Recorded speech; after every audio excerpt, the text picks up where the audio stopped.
سلام البنات، وش حوالكم؟ نتمنى تكونوا بخير ان شاء الله. راكم في على ما يرام. كنت قلت لكم من قبل باللي راه الطوخي المصري هذا كان ساحر مصري كبير في القرن العشرين. يشهد، وحتى في كتاب مجربات الدربي الكبير وحتى في كتاب مجربات الغزالي يشهدوا هذو الثلاثة باللي سحر العجائز وسحر الخواص يعني راه متفوق، وكان متفوق على كما نقولوا على مر العصور. سحر الخواص هو السحر الذي تستعمل فيه مواد مع ترانيم أو حزائم معينة. طبعا المواد هذه قادرة تكون حيوانات، قادرة تكون أعشاب، قادرة تكون أي حاجة، شمع أو أي حاجة مع عزيمة معينة. هذا هو سحر الخواص. وسحر العجائز المعظم نتاعو 90% يعتبر من ضمن سحر الخواص. سحر الخواص هذا السر نتاعو باللي لو كنتي مع واحد نصراني أو مسيحي أو يهودي أو مجوسي، لو طبق عليه سحر الخواص تولي محبتك تجري في دمه ويولي هاين بيك.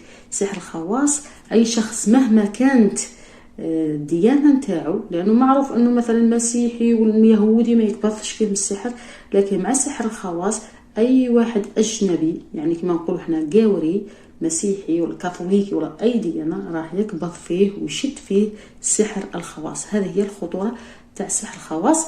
وفكر حوايج على سحر الخواص راني نقولها لكم في الفيديوهات القادمة إن شاء الله. بغيت في هذا الفيديو نعطيكم بعض هذه الوصفات تاع سحر الخواص السهلة اللي ديريها للزوج ديالك ولا الخطيب ديالك باه يولي هاين بيك. راها وصفات رائعة نعطيها لكم في هذا الفيديو، ولا عجباتك ديريها. نبداو بالوصفه الاولى اللي تندار بدايه الشهر العربي في الخميس الاول من الشهر العربي. مثلا انا الشهر العربي تاعنا راح يدخل مثلا من ثلاثة واش حتجي الاربعاء، ومن الاربعاء حتجي الخميس هذاك راح يعتبر اول خميس في الشهر العربي. انت واش راح ديري في هذاك الخميس الاول من الشهر العربي؟ ديري هذه المحبه بالسكر. انا السكر تاعي ساحت عليه القهوه.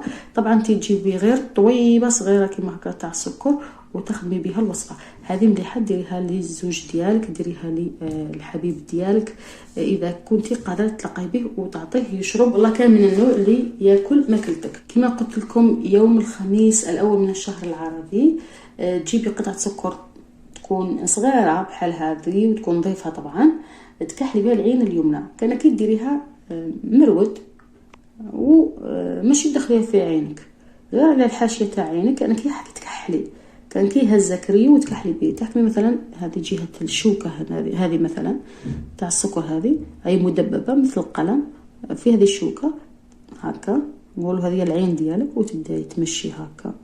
كان كي تكحلي في العين ديالك اليمنى وانتي تقولي في هذه المقولة 7 مرات. قولي سلام عليك، سلام نهار اللي ما تشوفنيش بالعين ديالك تاع مالك. كأنك تتحدثي مع الشخص هذا اللي بغيتي ديري له الوصفة. طبعا هذه وصفة محبة. اذا هكا الشوكة هذه تاع السكر تحطيها على جهة الحاشية تاع العين ديالك، وتبدا كأنك ترسمي بالكريو في العين ديالك وراكي تقولي في العزيمة 7 مرات. الوصفة ديريها في اي وقت، بعد المغرب، بعد العشاء.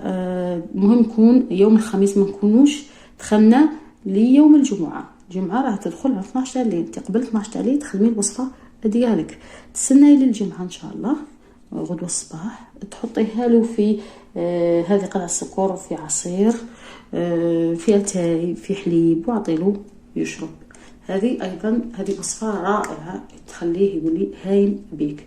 عزيمه تقوليها 7 مرات، راني نخليها لكم في صندوق الوصف. الوصفه الثانيه ايضا سهله. تغسلي العين اليمنى ديالك بماء طاهر. طبعا تكوني قبل غاسله وجهك مليح بغسول نظيف وجه ديالك. بعد ما تغسلي وجهك مليح تغسلي العين اليمنى ديالك بماء طاهر. هذاك الماء اللي يسيح لك من العين ديالك، يعني الماء اللي تغسل به العين وساح، هذاك تكوني محتفظه به، خليه يسيح في طاس ولا يسيح في بانيو ولا في اي حاجه، ولا في كما نقولوا قنيله ولا كيروانه ولا كيفاه تسموها نتوما. خليه يسيح في الماء. هذاك الماء اللي غسلتي به العين ديالك يكون كما قلت لكم ماء طاهر صالح للشرب. هذاك الماء اعطيه له يشربه. هذاك الماء اللي غسلتي به العين اليمنى ديالك اعطيه يشربوا. مثلا اذا طلب منك ماء اعطيه له يشرب هذاك الماء اللي غسلتي به العين اليمنى، ماشي الماء اللي يفضل لك، ماشي الماء اللي بقى لك من الغسل، لا، الماء اللي غسلتي به العين اليمنى. ويكون ما تكونيش سيحتي ولا طيشتيه في كاش مكان، تكوني احتفظتي به في قاميله، في كاسرونه، في كاس، في احتفظتي به، اعطيله يشربو. كي يقولك اعطيني الماء، اعطيهولو يشربو، وحتشوفي هذه الوصفه تخليه يولي يشهد بيك. ايضا كاينه وصفه اخرى ثانيه تندار بالسكر. السكر هذا تمسحيه بالماء ديالك. راكي فهمتيني واش معناه الماء ديالك؟ الماء ديالك هو طبعا المني ديالك، تمسحي بقطعه سكر صغيره تمسحي بها المني ديالك. راكم فاهمين؟ هذاك السكر ديروه في عصير، في عتاي، في حليب. هذه الوصفه اذا كان هو متردد ومش حاب يتزوج بيك، والله كان تكبر، كان نهار مليح و10 لا ديريها له وتشوفي كيفاه يولي يشهد بيك ويشوفك غير انت مو العين. هذه راها من اخطر الوصفات تاع سحر الخواص. نعطيك ثاني وصفه اخرى بالسكر. تجيبي طويبه تاع سكر كبيره ولا صغيره ما يهمش، تكون نظيفه طبعا ماشي كيما هذه. واش حديري؟ هذه تبيتيها وديريها ليله تحت ثديك الايمن. طبعا تكوني حكمتيها بسوتيا، يعني كما نقولوا صدريه، تكون هي هذه الطوبه تاع السكر تحت صدرك الايمن. راكي فهمتيني؟ تكوني به ما طيح لكش، تكوني لابسه سوتيان. طبعا البنات اللي ولا النساء اللي ما يبغوش يلبسوا السوتيان في الليل، هنا في هذه الوصفه لازم تلبسيها هذه الليله فقط، باه تخلي حجره السكر بايته تحت ثديكي او بزوتك عفوا اليمنى. اذا كما قلت لكم هذه غدوه الصباح، هذيك طويبه السكر اللي باتت تحت ثديك الايمن ديريها له في عتاي، ديريها له في حليب، في عصير، للزوجة ديالك، الحبيب ديالك، عشيقك او اي شخص اجنبي، يعني قاوري كما نقولوا حنا، مسيحي، يهودي، مجوسي، نصراني. لان كما قلت لكم سحر الخواص راه السحر كما نقولوا ينجح مع هذا النوع من الاشخاص، او ينجح مع الشخص الاجنبي. وهذه راها وصفه من سحر الخواص المجرب، يعني ناس بزاف جربوا ونجح معهم، يعني غير كونوا متهنين. نعطيكم وصفه اخرى ايضا من سحر الخواص. هذه وصفه يعني خطيره جدا للراجل اللي فيه العياط والنقير كما نقولوا حنا، تنقريش والعياط، وملي يدخل ما هو عاجبو شيء غير ديري له هذه الوصفه اللي هي تشوفي شي واحد ابكم، يعني ما يتكلمش، عقون كما نقولوا حنا باللهجه ديالنا. هي الوصفه شوي صعيبه، حاولي لو تجيبي شويه من الماء تاع الفم ديالو كما نقولوا الريق ديالو، شويه فقط تزيديها، مثلا تعطيها للزوج ديالك، طبعا مش تعطيه له مباشره، في كاس ماء، في كاس عصير، في كاس حاجه كيما هكا تكون تشرب.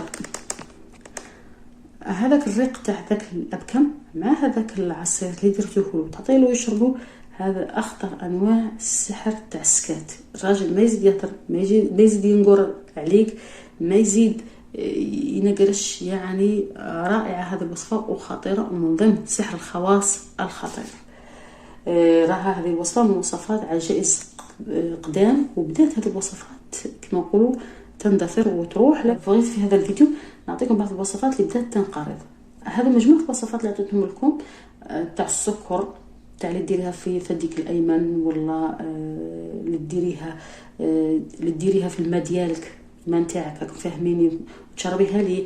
هذو الوصفات راه يولي يبكي ويشهد بمحبتك، ما عمرو ينساك. وصفات رائعه يعني خيرتهم لكم في هذا الفيديو، فهمكم بانني نسبي من سحر العجائز راه من ضمن سحر الخواص الخطير اللي اقر به سحرة كثيرين بالقوه ديالو وبالفاعليه تاعو، وباللي فعلا انه رغم قواعد السحر الصعبه الا انه سحر الخواص او سحر العجائز تمكن وكان عنده نتيجه رهيبه. وصفات كامله نعطيكم فيها تقريبا كل ضمن سحر الخواص. المهم الفيديوهات القادمه ان شاء الله حتكون على المولد النبوي الشريف، اعياد الوصفات اللي تكون خاصه بالمولد النبوي الشريف.